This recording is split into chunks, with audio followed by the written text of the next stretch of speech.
Plusieurs pays membres de la Communauté économique des États de l'Afrique centrale CEEAC, dont la République du Congo et des acteurs internationaux impliqués dans le commerce mondial, ont participé le mercredi 14 avril 2021 à la 3e session du Comité régional sur la facilitation des échanges, tenue par visioconférence et présidée par le ministre d'État, ministre du Commerce, des Approvisionnements et de la Consommation, M. Claude-Alphonse Silou. Intervenant pour son discours d'ouverture des travaux juste après le mot de bienvenue de M. Gilbert Verissimo, président de la commission de la CEEAC, le ministre d'État Claude-Alphonse Silou a exprimé le vœu de voir ces travaux aboutir à des résultats qui soient bénéfiques pour la CEEAC. Les discussions de cette 3e réunion ont permis le partage d'expériences des pays de l'Afrique centrale sur les mesures prises en vue de la mise en œuvre de l'accord de facilitation des échanges. Une sorte d'évaluation des États membres dans la perspective d'une intégration sous-régionale effective et de la mise en œuvre de la zone de libre-échange continentale ZLECAf.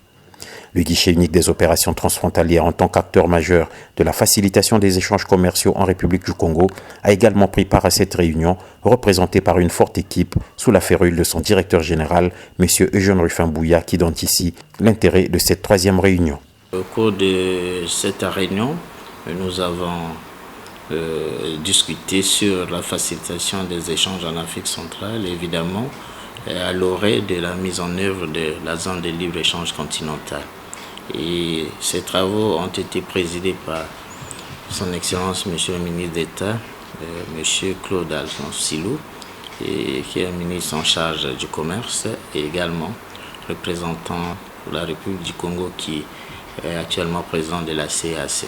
Nous sommes là pour voir le niveau d'avancement des mesures prises par les États dans la mise en œuvre de l'AFE, ça veut dire l'accord de facilitation des échanges, donc les différents États membres, et voir les niveaux d'avancement parce qu'il est question à mi-parcours de faire le point et pour faire en sorte que les États arrivent à être en phase avec le développement du commerce intra-africain. M. Eugène Rufin-Bouya a fait une présentation dans laquelle il a mis en exergue le guichet unique comme la réforme essentielle dans la mise en œuvre de l'accord sur la facilitation des échanges. Il s'est apaisanti sur les réformes d'ordre institutionnel et réglementaire mises en œuvre par le Congo, dont le GUIOT est une illustration probante. Le guichet unique est un outil qui est essentiel dans le cadre de la mise à disposition de l'information en mettant en place des plateformes d'échange des données entre les acteurs publics et privés.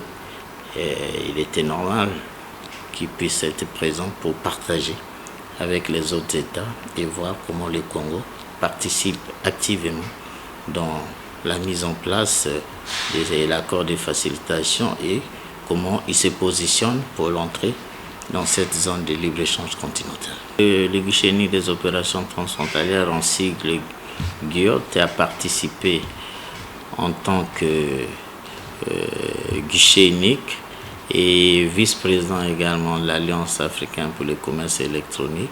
Donc, le guichet unique en tant que produit des réformes mises par la République du Congo dans la facilitation des échanges également et également dans l'amélioration du climat des affaires au Congo était partie prenante de cette réunion pour voir les avancées dans le cadre du commerce transfrontalier et de la performance logistique.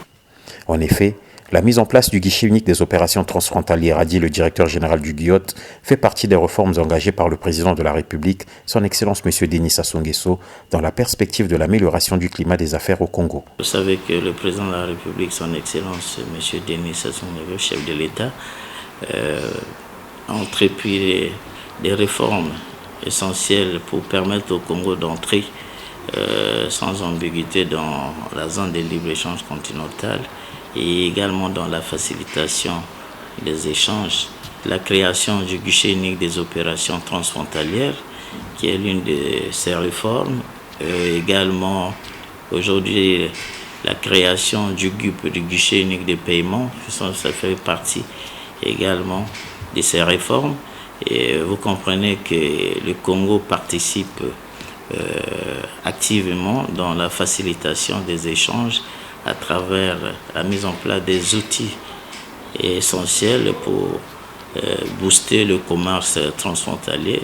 Donc, sur les questions, on peut dire que le président de la République a donné l'exemple et continuera à donner en tant que président de la CEEAC. Aujourd'hui, nous parlons au niveau de la CEEAC parce que les États membres, dans la mise en place d'un certain nombre de mesures, dans le cadre de la facilitation des échanges, ils doivent créer un certain nombre d'organes. Ça veut dire que les réformes doivent être d'abord institutionnelles, réglementaires et autres. Et là-dessus, on peut penser que le président de la République est un vrai champion et visionnaire. Il a anticipé un peu sur certaines choses. C'est pour cela que nous allons rentrer aussi facilement dans la zone de libre-échange continental et faire en sorte qu'on soit un acteur important dans ce commerce intra-africain. Il a aussi fait état aux membres de la CEEAC des projets de 2 plateformes électroniques que le GIOT a développées dans le cadre de la facilitation des échanges commerciaux. Nous avons fait état des 2 projets que nous avons réalisés déjà pour certains qui sont déjà dans une phase pilote et d'autres qui sont en termes de développement en train d'implémenter. Ça veut dire que nous avons les 2 projets. Nous parlons du portail commercial qui va être un outil dans le cadre des échanges, une vitrine pour le Congo, également pour permettre d'échanger avec les autres États membres et autres. Et puis une plateforme d'échange de certificats et des certificats, comment on appelle ça, d'origine. Et ça également, c'est une plateforme qui est mise en place et qui est déjà opérationnelle. Nous sommes en train de réaliser la phase pilote déjà avec le Cameroun. Nous essayons d'échanger les certificats d'origine et au moment opportun, et nous allons le généraliser à travers toute la communauté.